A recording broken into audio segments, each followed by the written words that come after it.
వాటి దేవునికి మనందరినీ ఆయన యొక్క ఆవరణమును పూజింపజేసినందులకై మరి మనందరికీ ఇచ్చినటువంటి గొప్ప మాధ్యమును బట్టి దేవునికి మొట్టమొదటిగా మరి యెహోవా తండ్రికి మనం తెలియజేసుకుంటున్నా.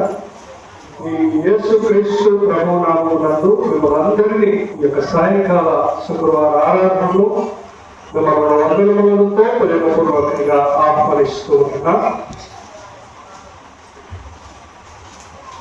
మరి ఈ శుక్రవారాలన్నీ ఎవరి కోసము మనము ప్రార్థన చేస్తా ఉన్నాం? ఎవరి కోసము? ఎవరి కోసం చేస్తారన్నారు మీరు ప్రార్థనలన్నీ? ఏ దేవుడు? ఎంతమంది ఉన్నారు మీకు దేవుడు? మరి పాత నిబంధనలో యెహోవా దేవుడు, మరి కొత్త నిబంధనకు వచ్చేసి యేసుక్రీస్తు ప్రభుల వారు, మరి ఇప్పుడు వచ్చేసి పరిశుద్ధాత్మ దేవుడు. ఒకరా ముగ్గురా? ఒకరా ముగ్గురా? ఎట్లాగా అట్లా? తండ్రి, పరిశుద్ధాత్మ. మరి అందరికీ తెలుసు మనకు పరిశుద్ధాత్మ, తండ్రి, కుమార పరిశుద్ధాత్మ ఒకటే అని మరి మీరు అందరూ చెప్తారు. ఏ విధంగా ఒకటి? ఏ లేఖనాలను చూసి మీరు ఒకటే చెప్తారు?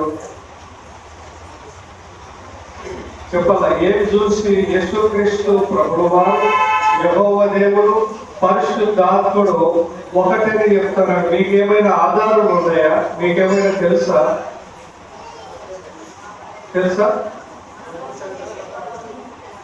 తెలియదు. చాలా మందికి తెలియదు. మరి చూస్తే ప్రభువు వారికి మనం చూస్తే మరి మొదటిగా యోహాను సువార్త 1వ అధ్యాయం 1వ వచనంలోనే మరి ఆయన గురించినటువంటి మాటను తెలియపరుస్తున్నాడు. యోహాను ఆయన ఎక్కడి నుండి ఉన్నాడు, ఎప్పుడు ఎవరి కోసం ఉన్నాడు, ఎక్కడి నుండి ఎక్కడికి వచ్చాడు అన్నటువంటి మూలాన్ని నుండి రాసినట్టుగా మనం చూస్తాం.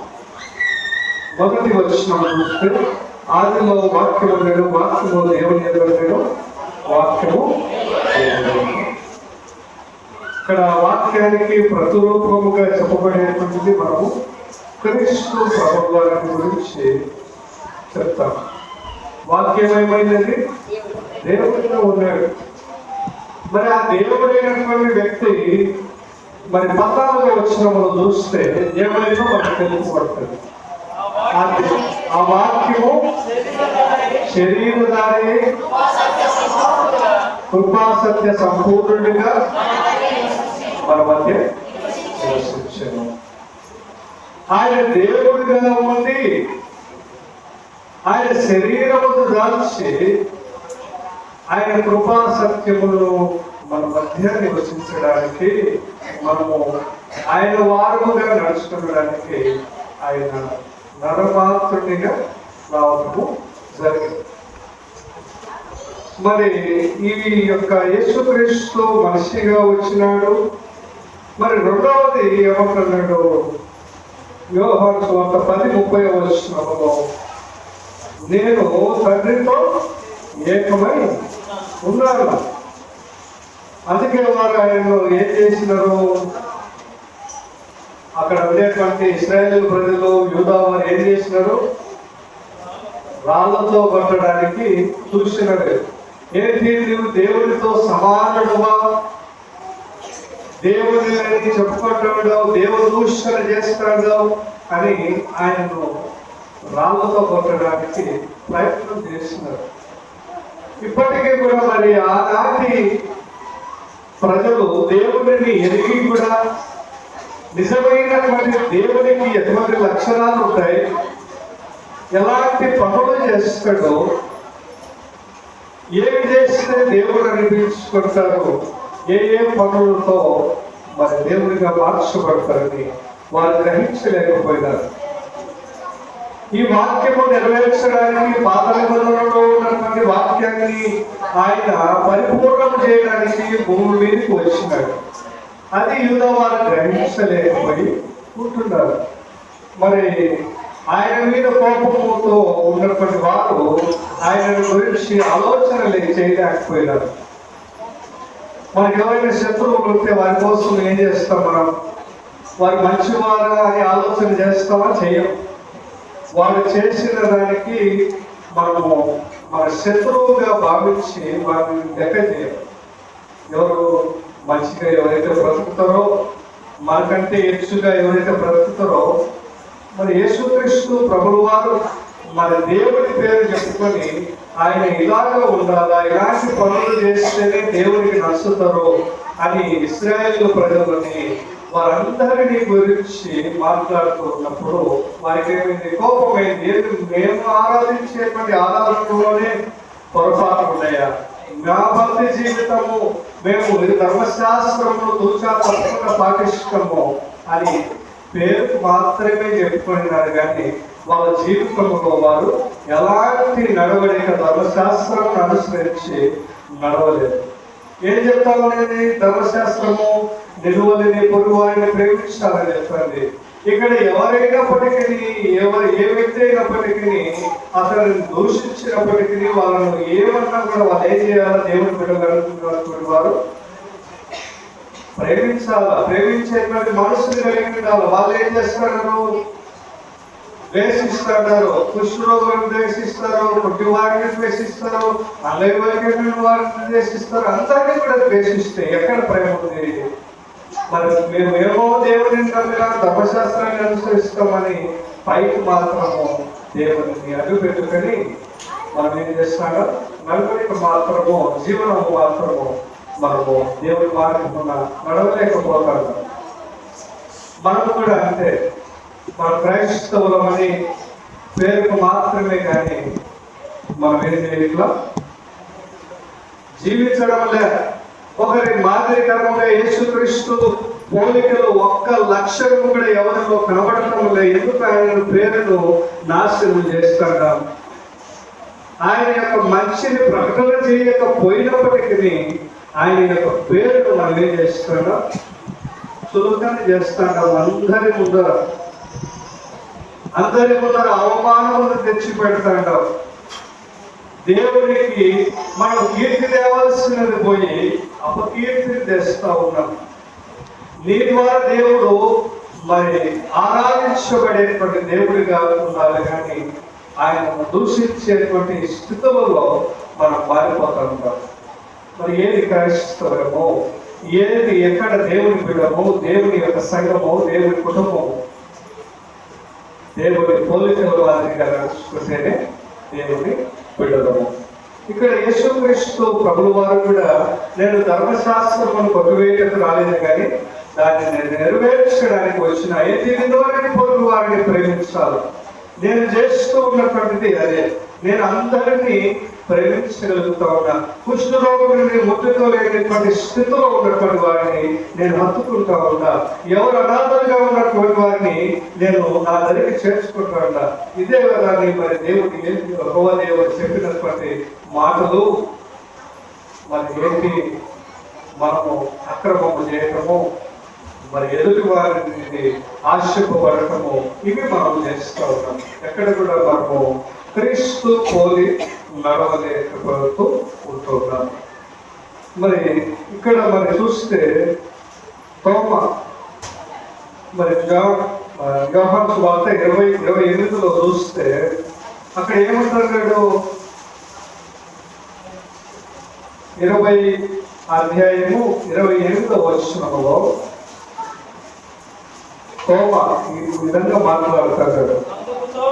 అందుకు తోమ ఆయనతో నా ప్రభువా, నా దేవా అనేది యేసు,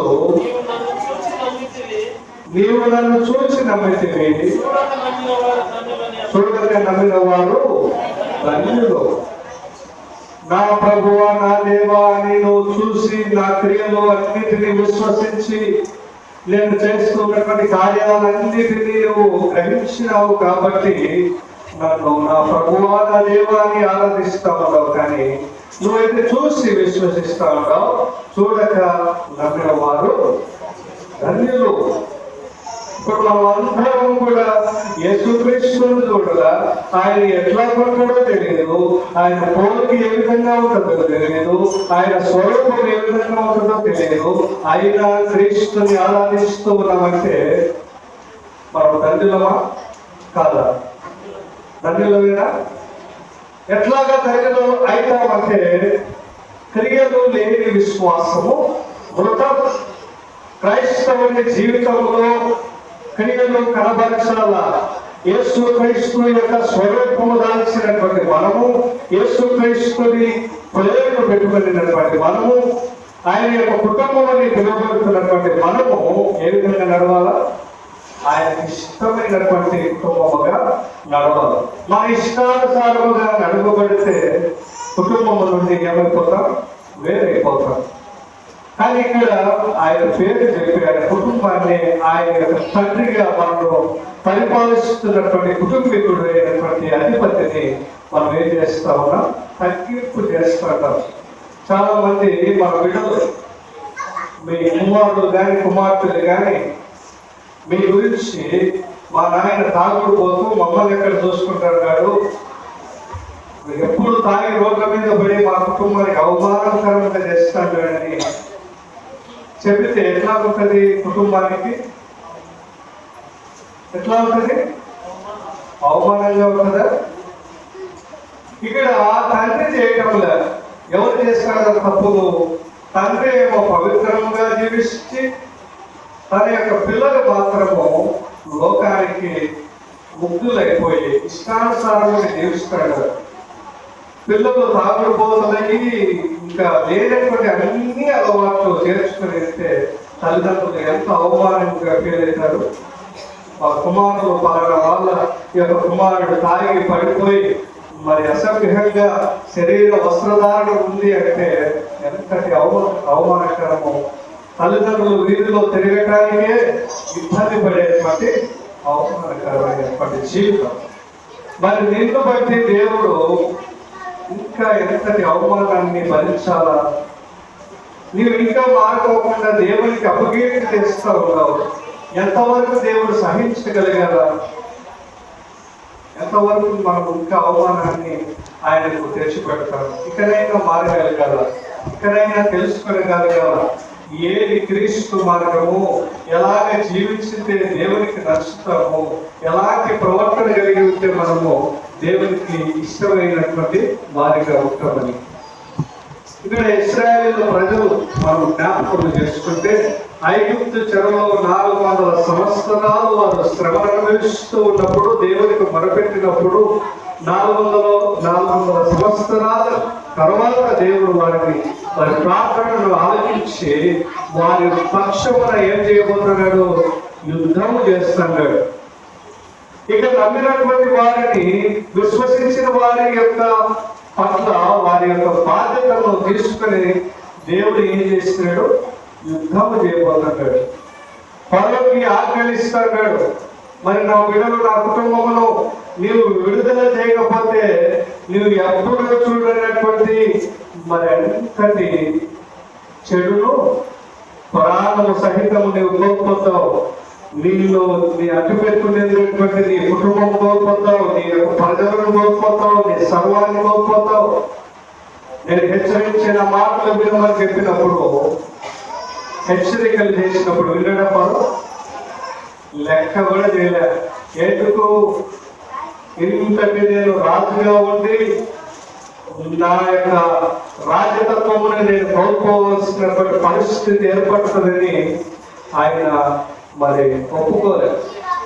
మరి మోసే ద్వారా మరి ఏం చేసిన దేవుడు పంపించినప్పుడు ఆజ్ఞ ఇస్తాడు. ఇక మీదట ఎప్పుడు నువ్వు చూడనటువంటిది, ముందు చూడలేనిది, మరి అంతటి కుండపోత ఎదిగి వడగండ్ల వాడను నేను కురిపిస్తాను, తెగులను పంపిస్తాను, నీకు శ్రమ, నీ కుటుంబానికి నీకు శ్రమను కలిగిస్తాను, మరణానికి కూడా మిమ్మల్ని దరి చేస్తానని చెప్పినప్పుడు అయినా కూడా వెళితే బాగుంటుందేమో. మరి అంతటి వడగంలో వాళ్ళని పిలిపించినప్పుడు సర్వాన్ని కోల్పోతారు. వాళ్ళకు ఉన్నటువంటి మరి పశువులను, భూమిని, పండినటువంటి పంటలను అంతటిని కోల్పోయినప్పుడు అయినా కూడా తన కోపము ఇంకా పెరిగిపోతుంది. ఆ సర్వములు కోల్పోయినా సరే నా రాజరికత్వమును నేను కోల్పోకుండా నేను అధికారాన్ని చలాయిస్తానని చెప్పినప్పుడు మరి దేవుడు ఏం చేసినాడు? తెగులను పంపించినాడు. మరి అనేకమైనటువంటి వాళ్ళని ఇబ్బందులు పెట్టినాడు. ఇశ్రాయేలు ప్రజలను సురక్షితముగా నడిపించగలిగినాడు. వాళ్ళు నడిపిస్తూ ఉన్నప్పుడు మిమ్మల్ని అందరినీ రక్షించినప్పుడు ఒక 2 పూటల ఆహారం లేకపోతే ఏం చేస్తాం మనం? తిరుగుకోమా. పనికి పోతే వాడేమో అన్నం పెట్టాడు, నాకు వాడు కొద్దిగా నీడనిస్తాడు, నేను వాడి దగ్గర ఉన్నే బాగున్నాను. ఇక్కడికి వచ్చి ఎండకు మరి చెట్లు లేవు, నీడ సేదరించడానికి ఏమి లేదు, నివాసం లేదు, ఎందుకు మేము సావడానికే ఇంత దూరం మమ్మల్ని పిలుచుకొని వచ్చినామని మరలా ఎవరిని మోసేని దేవుడిని దూషిస్తూ ఉన్నారు. అప్పుడు మరలా దేవుడు లేడని వారు దూరణ చేసుకున్నప్పుడు వారి దానికి కారణం చేత వారిని పంపించకుండా వారి పిల్లలను పంపించడం మనం చూస్తాం.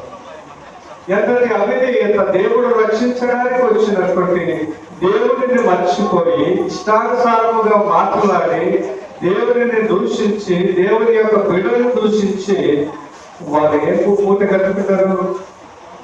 పాపాన్నే మూట కట్టుకుంటారు. వారి యొక్క శరీరాలు పోయే దారిలోనే రాలిపోయినాయి. దేవుడు నడిపిస్తానని చెప్పినటువంటి ఆ ప్రాంతం వరకు కూడా నడవలేకపోయినారు. మరి దేవుడిని దూషించినటువంటి బిడ్డలకు ఏం జరిగింది? దేవుడిని నమ్మలేనటువంటి బిడ్డలకు ఏం జరిగింది?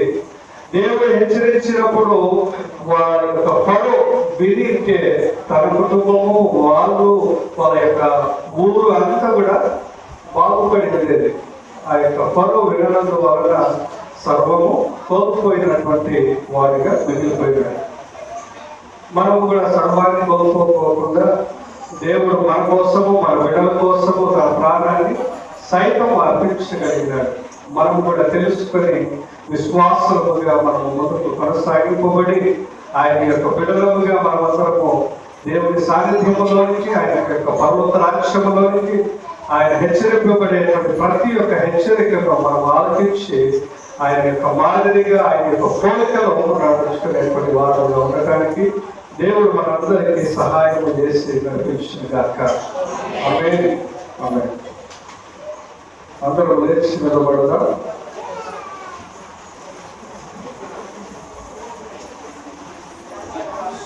అందరూ